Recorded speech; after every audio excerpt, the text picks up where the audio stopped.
Hello बच्चों, कैसे हो आप। मैथ्स बाय केंद्र में आपका स्वागत है। बच्चों आज हम आपके लिए लेकर आए हैं इंटीग्रल पार्ट 3। इससे पहले बच्चों हमने इंटीग्रेशन पे 2 पार्ट्स बनाए हुए हैं और बहुत ही बेहतरीन पार्ट्स हैं बच्चों, आप उनको जरूर देखिएगा और वीडियो को सब्सक्राइब जरूर कर लीजिएगा, क्योंकि हम लगातार आपको ऐसे वीडियोस बना के दे रहे हैं जो कि आपको कंटिन्यू जितने भी सवाल हैं अच्छे इंटीग्रेशन के वो भी आपको मिलेंगे। और इससे पहले जो हमने एप्लीकेशन ऑफ डेरिवेटिव्स के बनाए हैं उन वीडियोस को भी आप जरूर देखिएगा, क्योंकि एग्जाम की दृष्टि से हमने वो सारी चीजें हम कवर कर रहे हैं जो एग्जाम में पूछे जाएंगे बच्चों।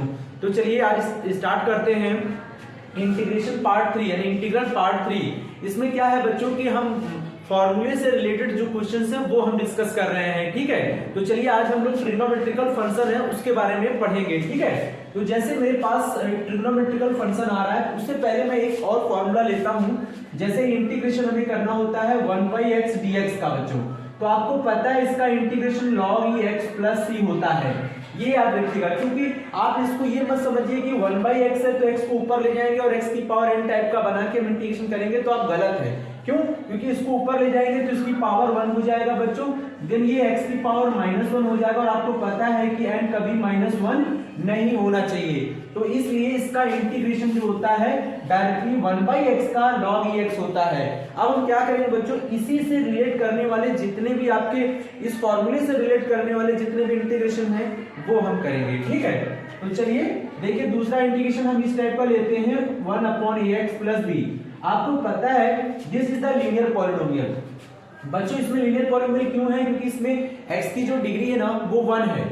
x की डिग्री कितनी है? इसमें 1 है। तो आपको पता होना चाहिए अगर x की डिग्री 1 है तो देन आप उसको लीनियर पॉलिनोमियल कहेंगे और लीनियर पॉलिनोमियल का इंटीग्रेशन सेम इसी तरह से होगा, ठीक है। तो चलिए स्टार्ट करते हैं। यहां लिखेंगे log, ठीक है, log बेस में e लिखिए और x की जगह क्या है बच्चों ax प्लस b है। लेकिन अभी आपका इंटीग्रेशन कंप्लीट नहीं हुआ है। क्यों? क्योंकि देखिए x के आगे यहाँ और पीछे कुछ भी नहीं था तो नॉर्मली log ex हो गया। यहाँ तो x के आगे a और b, इधर साइड में b है। तो आपको ध्यान रखना है इस वैल्यू को अगर कुछ देर के लिए t माना जाए तो 1/t जैसे 1/x होता है वैसे ही 1/t का क्या हो जाएगा log t हो जाएगा। लेकिन t का जब हम डिफरेंशिएशन करेंगे बच्चों तो 1 हो जाता है। यहाँ t क्या है ax प्लस b है, तो ax प्लस b में हम पहले हम समझ लेते हैं ax प्लस b का जो डिफरेंशिएशन करेंगे तो ये x का 1 b का 0 हो जाता है। यानी केवल आपके पास क्या बचता है a बचता है। तो देन a क्या होता है आगे रहता है, x के आगे है तो आपको यहाँ डिवाइड में लिखना होगा 1/a प्लस c। बच्चों ये कैसे संभव हो पाता है आज हम इस पर डिस्कस करते हैं। चलिए सबसे पहले हमें क्या करना होगा, लेट कर लेना होगा क्या ax प्लस b को t। ऐसा क्यों करते हैं बच्चों? देखिए जो भी चीजें आपको अलग लगेंगी ना, जो फॉर्मूले से थोड़ा सा अलग होगा वही पूरी वैल्यू x हो जाएगी और उसको हम t मान लेंगे। क्या मान लेंगे? t मान लेंगे। जैसे यहाँ पे देखिए x था और x की जगह ये पूरी वैल्यू ही आपकी चेंज है तो हम इस पूरी वैल्यू को t मान लेंगे। t मानने के बाद हम इसको क्या करेंगे, डिफरेंशिएशन करेंगे। कि बच्चों 1/t तो आपने लिख दिया यहाँ पे, लेकिन dx को t के रिस्पेक्ट में नहीं कर पाएंगे ना, तो ये ध्यान रखना है। तो ax प्लस b तो dx को हटाना पड़ेगा, तो हमें क्या करना होगा, इस t का x के रिस्पेक्ट में डिफरेंशिएशन करेंगे तो dt/dx हो जाएगा।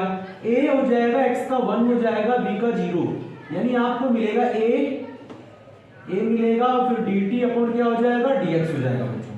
तो हमको इस dx को हटाना होगा, तो dx को हटाने के लिए आपको dx इधर लाना होगा, तो देन हम यहाँ dx लिख लेंगे। तो a नीचे चला जाएगा तो देखिए a dt क्या हो जाएगा a। तो हमारा कहने का मतलब जब हम इंटीग्रेशन करेंगे तो यहाँ 1/t लिखेंगे और dx के लिए क्या लिखेंगे, dt/a लिखेंगे।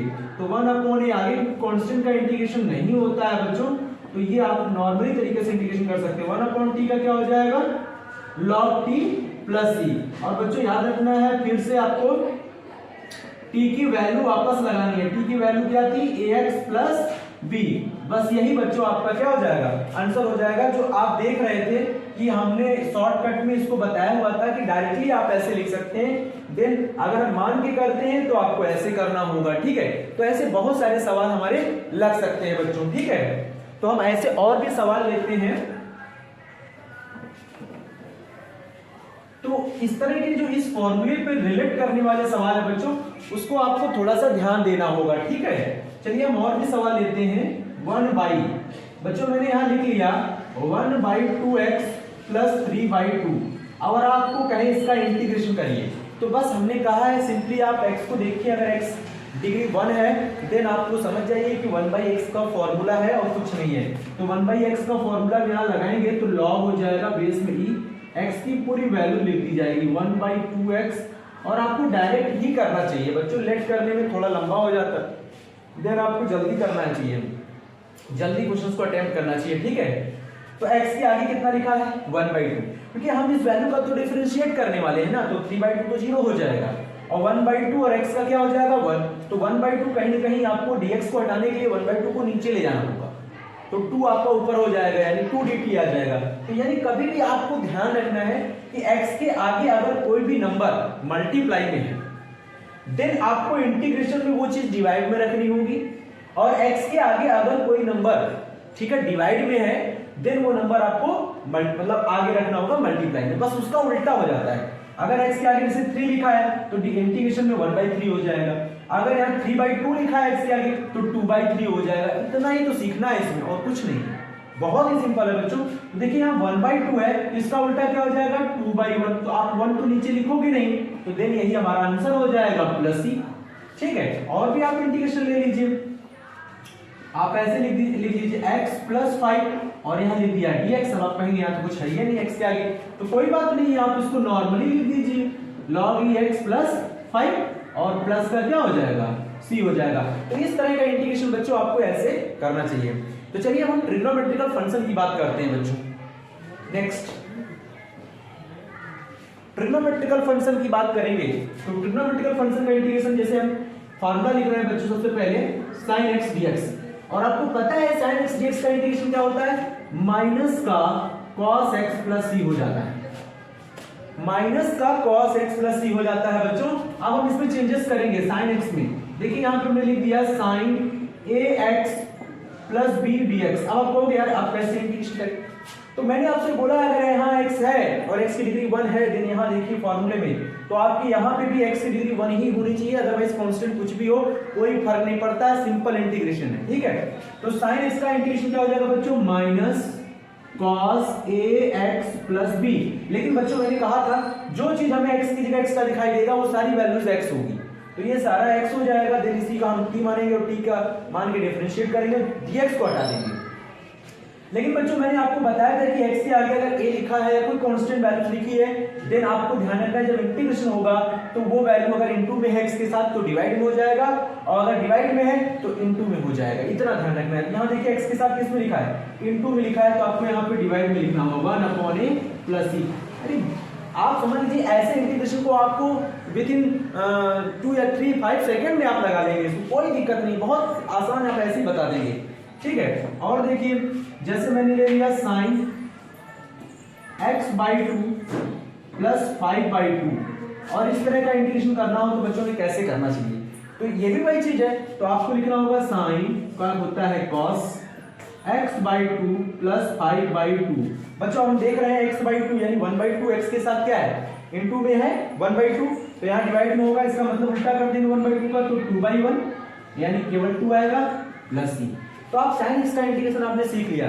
इसी तरह से बच्चों cos का होता है, इसी तरह से tan x का होता है, लेकिन tan x का आपको इंटीग्रेशन नहीं करना है, ठीक है, वो बाद में हम आपको बताएंगे। आपको sin का cos का इसी तरह से करना है, sec² x का भी इसी तरह से करना है। जितने आप नॉर्मली डिफरेंशिएशन का इंटीग्रेशन करते हैं उतने का ही आप इंटीग्रेशन भी नॉर्मली तरीके से कर सकते हैं। चलिए हम और कुछ लेते हैं फॉर्मूले।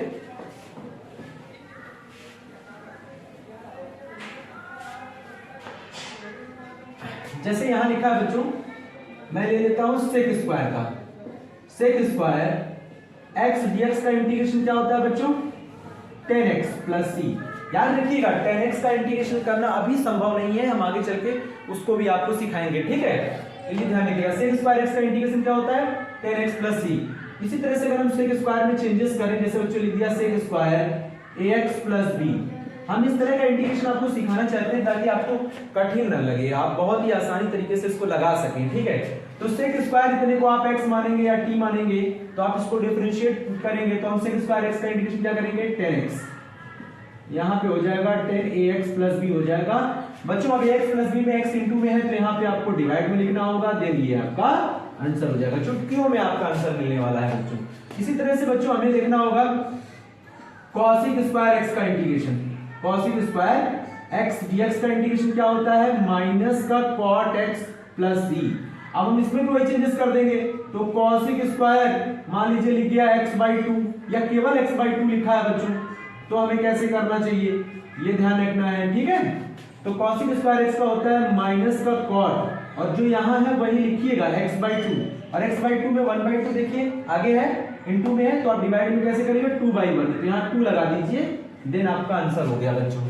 तो इस तरह से आप देख सकते हैं, आप इंटीग्रेशन बहुत ही आराम से कर सकते हैं बच्चों। ऐसे हम और भी इंटीग्रेशन लेते हैं, इसको नोट कर लीजिए, ठीक है बच्चों। नेक्स्ट सवाल है हमारे पास, बहुत ही बेहतरीन सवाल है और बहुत ही सिंपल है। हम इस तरह के सवाल आपको इसलिए बता रहे हैं ताकि आपको लगे कि इस तरह के सवाल को कैसे आसानी से लगाया जा सकता है। तो चलिए स्टार्ट करते हैं।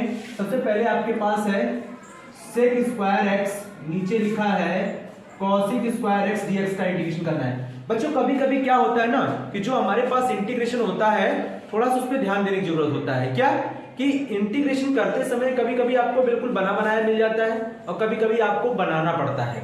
तो आपको यहाँ पे वही करना है, इसको इंटीग्रेशन के लिए तैयार करना है।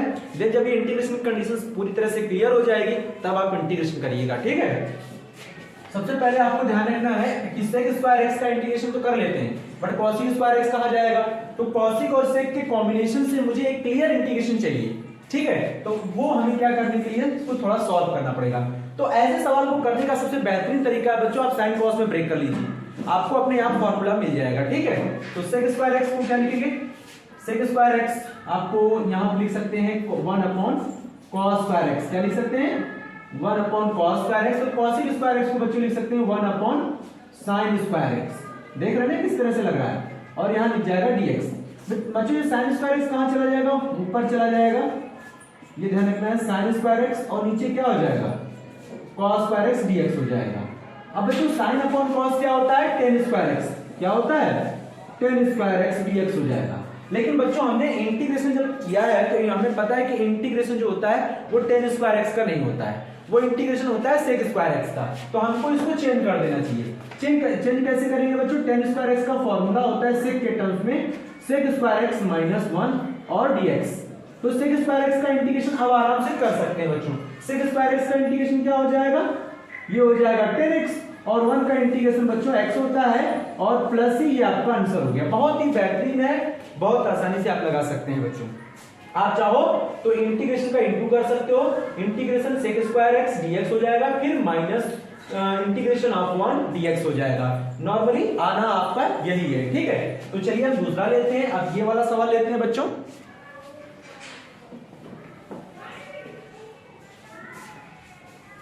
ये वाला सवाल करने के लिए आपको क्या करना है बच्चों, यहां लिखना है 2 - 3 sin x, क्या लिखेंगे 2 - 3 sin x upon cos square x, क्या लिखा है बच्चों cos स्क्वायर x dx। अब हमें करना क्या है, इसको भी इंटीग्रेशन के लिए तैयार करना है। जब ये इंटीग्रेशन के लिए तैयार हो जाएगा तब आपको इंटीग्रेशन कर देना है। देखिए यहाँ पे करना क्या है, इस cos स्क्वायर x को इसके अपॉन अलग करना है और इस cos स्क्वायर x को इसके अपॉन अलग करना है। तो हम ऐसे लिखेंगे 2/cos स्क्वायर x, और फिर क्या लिखेंगे -3 sin x upon cos square x dx, ठीक है बच्चों। और यहाँ ब्रैकेट जरूर लगा दीजिए क्योंकि dx आपने एक ही बार लिखा है तो आपको बाहर रखना पड़ेगा। अब बच्चों यहाँ पे करना क्या है, इसको लिखना होगा 1/cos स्क्वायर x होता है बच्चों sec स्क्वायर x।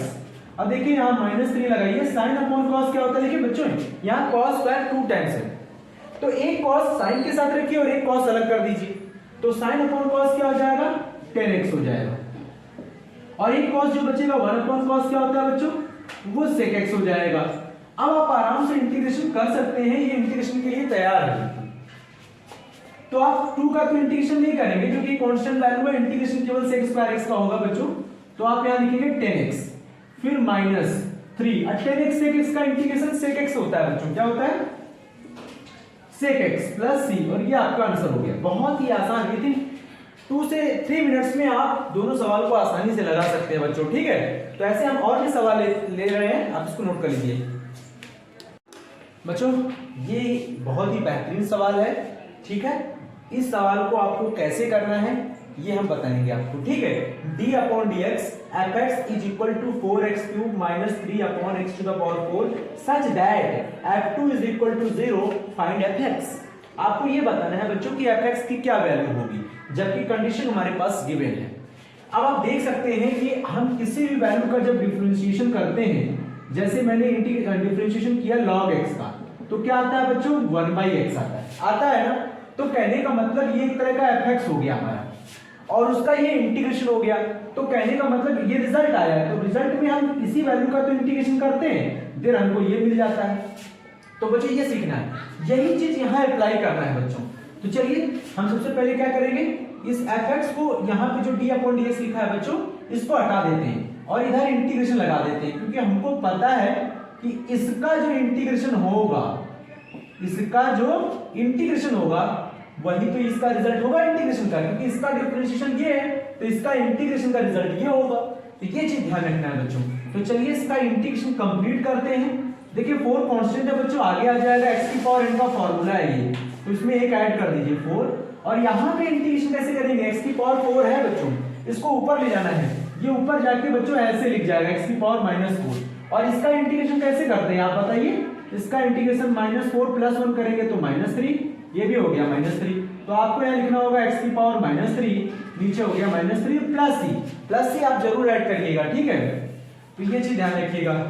अब बच्चों 4 से 4 कैंसिल हो जाएगा, 4 से 4 आपका क्या हो जाएगा, कैंसिल हो जाएगा। यहाँ ध्यान रखना है 3 आपका ऊपर है अभी, तो आपको 3 लगा देना, और 3 से 3 भी कैंसिल हो जाएगा। तो x की पावर 4 बचा, माइनस बच्चों प्लस हो जाएगा, और ये x की पावर -3 को नीचे लाइए तो 1/x³ हो जाएगा प्लस c।